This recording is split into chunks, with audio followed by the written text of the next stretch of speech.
St. Louis judge is awarding $23.5 million to a former St. Louis police officer who was beaten by colleagues while working undercover.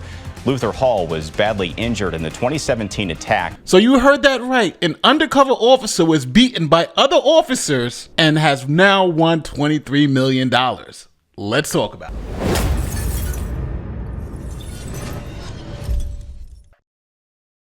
This is Luther Hall. He's a veteran police officer and he's been on the force for 22 years. Now, in 2017, another officer, Jason Stockley, was arrested and being prosecuted for the murder of a black male. Now, he was eventually acquitted, and that led to mass protests on the streets. Some breaking news there. You can see that dozens of protesters are on the street there. They are protesting the acquittal of Jason Stockley, an officer who was found not guilty today of first-degree murder in the 2011 death of 24-year-old Anthony Lamar Smith. Again, this is downtown St. Louis, and you can see a growing group of protesters there, kind of in a face-off there with a line of police that you see at the top of your screen. So now with massive protests sweeping across the city, police had undercover officers go in and pretend to be protesters. One of the undercover officers chosen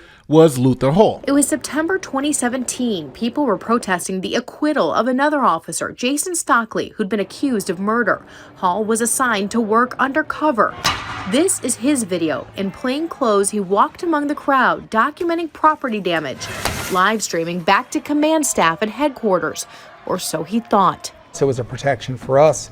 If we got into a situation where it got a little squirrely, we could at least let the department know where we were at that time. But we found out that no one was monitoring our live streams at all. In the video, you can see Hall walks and eventually runs alongside protesters until the video only partially captured what happened next. So police go in to break up the protest, but they don't know that Hall is an officer. So they do this. Uniformed officers in riot gear surrounded him, told him to get on the ground. And as I started to go to the ground, someone picked me up and slammed me into the ground a couple of times, and then I just started feeling, you could feel like just people punching and kicking and striking me as I was laying on the ground. They didn't know he was one of them. He says it was soon clear they just wanted to pummel protesters. I could have been anybody, but being black definitely didn't help. Hall was hurt badly, bleeding, and in pain. The hole was big enough that the medic for the highway patrol was actually able to put his pinky through the hole in my face. So now the department has a huge problem. They literally just beat up one of their officers and sent them to the hospital. So what comes next?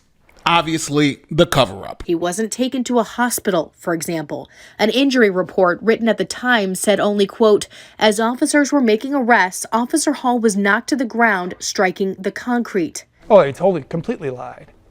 Completely lied. The police, he says, tried shifting blame to him. And again, just to make that very clear, you did not resist arrest. No. Now, one of the more interesting things about this story is that everything was caught on camera. So even if the police department was lying about what happened, you can still see it from the video evidence. Much of this case hinged on video clips recorded on Hall's cell phone, capturing part of the beating and text messages exchanged between officers. The defense also argued officers did not know there was an undercover working the protest, and there's reasonable doubt about who actually beat Hall. So essentially, 3 officers were charged with Hall's beating, and this is what happened. Feelings are split tonight across the city of St. Louis. A St. Louis City police officer charged with beating one of his fellow officers is a free man. The jury coming back with a mixed verdict on the other 2 officers charged in this case. Cordy, a current St. Louis City cop, was on trial along with former officers Christopher Myers and Dustin Boone for beating Officer Luther Hall during the Jason Stockley protest in 2017. In the end, after 2 trials, Stephen Cordy was acquitted.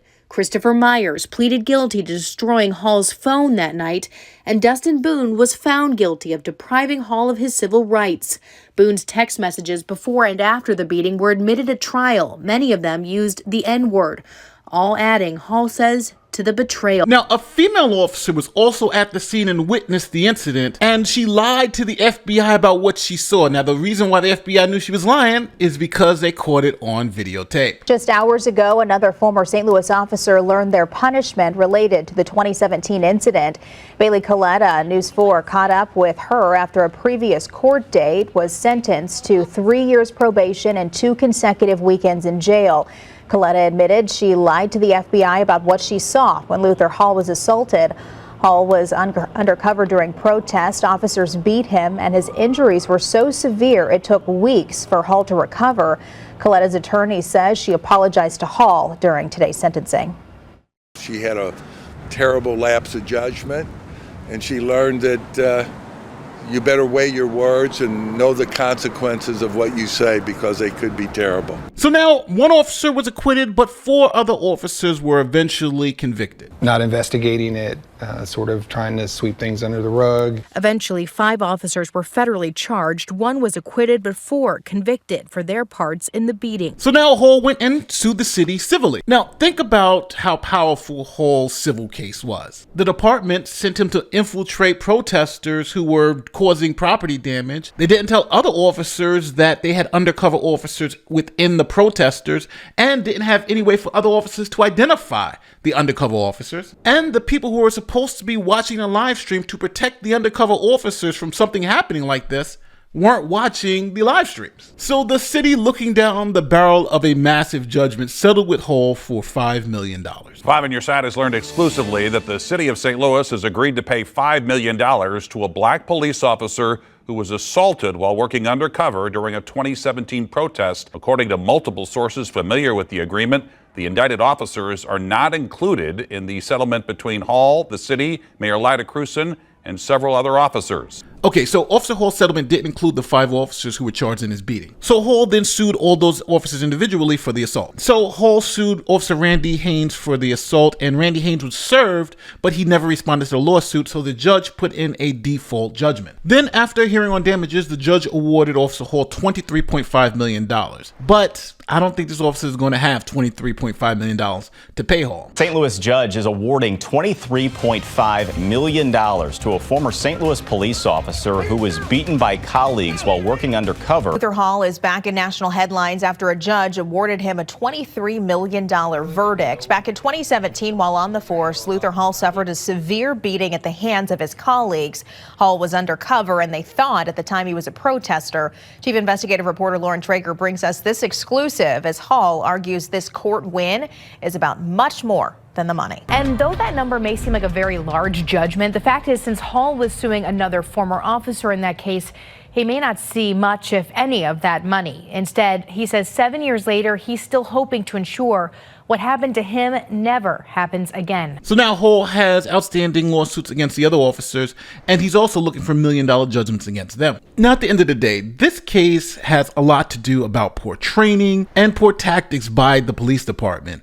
Like, how could you put officers in the protest and not tell other officers that, hey, we have undercovers in it? You can have things like color of the day, where undercover officers are wearing red shirts, for instance. Or you can have code words. For instance, like if an officer starts yelling Eclipse, Eclipse, then other officers know, hey, if somebody's yelling Eclipse, then that's an undercover officer. And last but not least, it's the cover-up. The lying to the FBI, the faking reports, that got them in even more trouble than they would have been in to just admit to the mistake. Now, this phenomenon isn't unique to St. Louis. For instance, the NYPD lost 2 officers in 2019 to friendly fire. Officers killing other officers accidentally. And with the breaking news, an NYPD officer killed by bullets fired by his fellow officers. And the violence lasted just 10 seconds. Tonight, black and purple bunting now hang outside the 47th precinct in Wakefield. And you're looking live at the tribute to Officer Brian Mulkeen, who was shot in the line of duty Sunday. This morning, fellow officers saluted as a vehicle carrying Mulkeen's body traveled from the city to a funeral home in Orange County.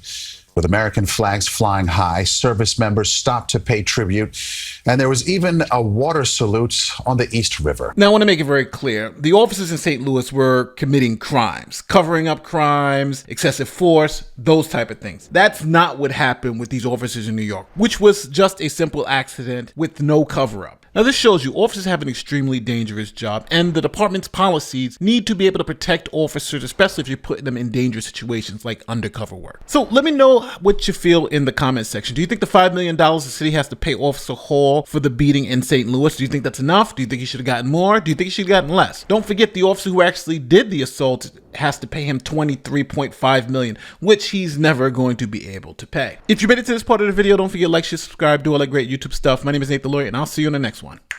Peace.